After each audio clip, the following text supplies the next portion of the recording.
Egg curry preparation చూద్దాం. ముందుగా ఒక బౌల్లో ఎగ్స్ మునిగేంత వాటర్ వేసుకోవాలి. 1 టేబుల్ స్పూన్ రాళ్ళుప్పు వేసి అందులో ఎగ్స్ వేసి బాగా మరిగించాలి.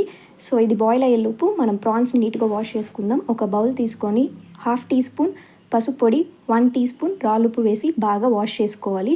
సో కర్రీకి కావాల్సిన ఇంగ్రీడియంట్స్ చూద్దాం. 2 onions, 2 tomatoes, 1 teaspoon ginger garlic paste, 1/2 teaspoon garam masala, 2 tablespoon chilli powder, 1 tablespoon coriander powder, 4 to 5 cashew nuts తీసుకోవాలి. సో ముందుగా తీసుకున్న ఆనియన్స్ని పొడిగా కట్ చేసుకోవాలి అండ్ టమాటోస్ని కూడా నీట్గా కట్ చేసి పక్కన పెట్టుకోవాలి. బాయిల్ అయిన ఎగ్స్ని నీట్గా పొట్టు తీసి కట్స్ పెట్టుకోవాలి. సో స్టవ్ ఆన్ చేసి అందులో పాన్ పెట్టుకొని 2 to 3 టేబుల్ స్పూన్ ఆయిల్ వేసుకోవాలి.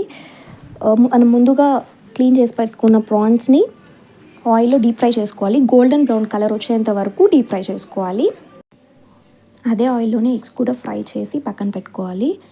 ఇప్పుడు మనం ముందుగా కట్ చేసి పెట్టుకున్న 2 ఆనియన్స్ని ఆయిల్లో వేసి బాగా ఫ్రై చేసుకోవాలి. ఆనియన్స్ బాగా ఫ్రై అయిన తర్వాత 1 tablespoon ginger garlic paste వేసి పచ్చి వాసన పోయేంత వరకు వేయించుకోవాలి. ముందుగా కట్ చేసి పెట్టుకున్న 2 టమాటోస్ని వేసి బాగా ఫ్రై చేసుకోవాలి. ఇవి బాగా ఫ్రై అయిన తర్వాత మనం ముందుగా ఫ్రై చేసి పెట్టుకున్న ప్రాన్స్ని అందులో వేసి బాగా కలుపుకోవాలి.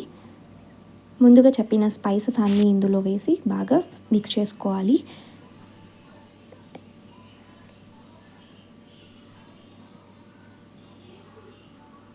అండ్ తగినంత సాల్ట్ వేసి బాగా మిక్స్ చేసుకోవాలి.